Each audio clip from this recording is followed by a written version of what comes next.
الحمدللہ رب العالمین والصلاة والسلام علی سید المرسلین اما بعد فاعوذ باللہ من الشیطان الرجیم بسم اللہ الرحمن الرحیم الصلاة والسلام علیکہ یا رسول اللہ وعلی آلکہ واصحابکہ یا حبیب اللہ الصلاة والسلام علیکہ یا نبی اللہ وعلی آلکہ واصحابکہ یا نور اللہ۔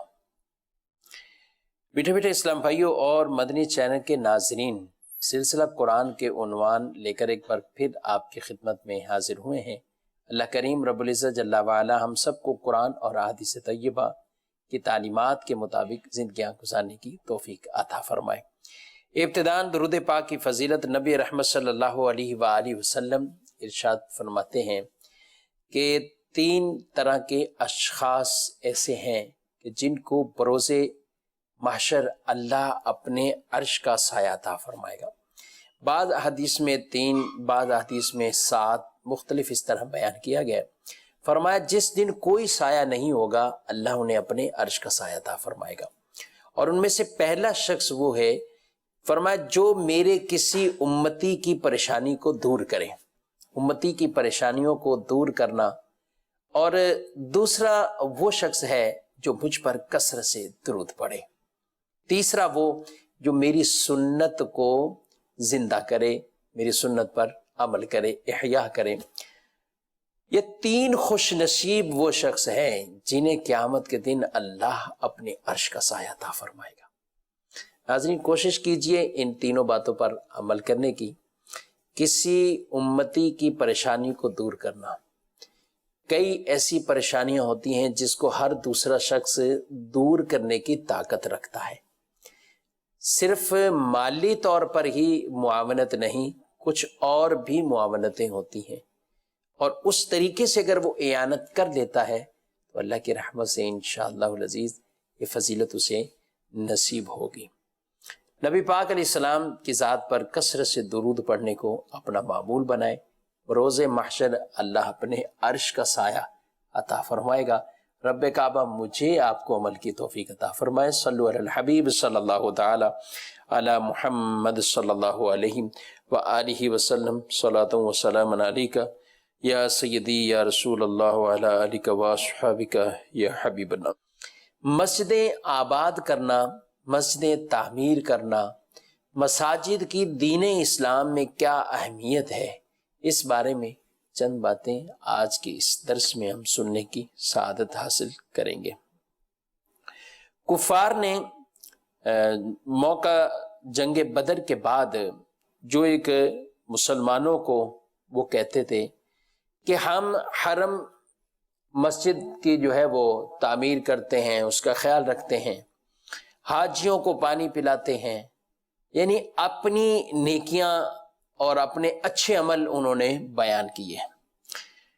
اس کے جواب میں یہ آیت مبارکہ، یہ قرآن پاک کے اندر 10ویں پارے میں اللہ تبارک و تعالی نے وہ نازل فرمائی ہے اور ارشاد فرمایا ما کان للمشرکین ان یعمروا مساجد اللہ شاہدین علی انفسہم بالکفر اولئک حبطت اعمالہم وفی النار ہم خالدون۔ ارشاد فرمایا مشرکوں کو کوئی حق نہیں کہ وہ اللہ کی مسجدوں کو آباد کریں جبکہ یہ خود اپنے کفر پر گواہ ہیں، ان کے تمام اعمال وہ برباد ہیں اور یہ ہمیشہ آگ ہی میں رہیں گے۔ یہاں کافروں کو اس بات کا جواب مل گیا کہ جس میں وہ کہنے لگے کہ ہم مسجد کو آباد کرتے ہیں، مسجد کی تعمیر، کیونکہ فتح مکہ سے پہلے جو یہ سب معاملات تھے، حرم شریف ہے، خانہ کعبہ ہے، اس کی چابیاں، اس کے سارے معاملات وہ ان کی کسٹڈی میں تھے، تو انہوں نے اس بات پر فخر کیا کہ ہم بھی تو یہ عمل کرتے ہیں۔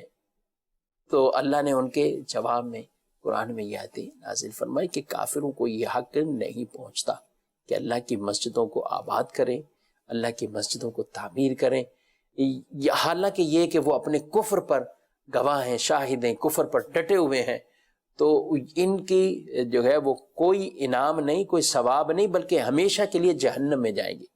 پھر اگلی آیت میں اللہ نے ارشاد فرمایا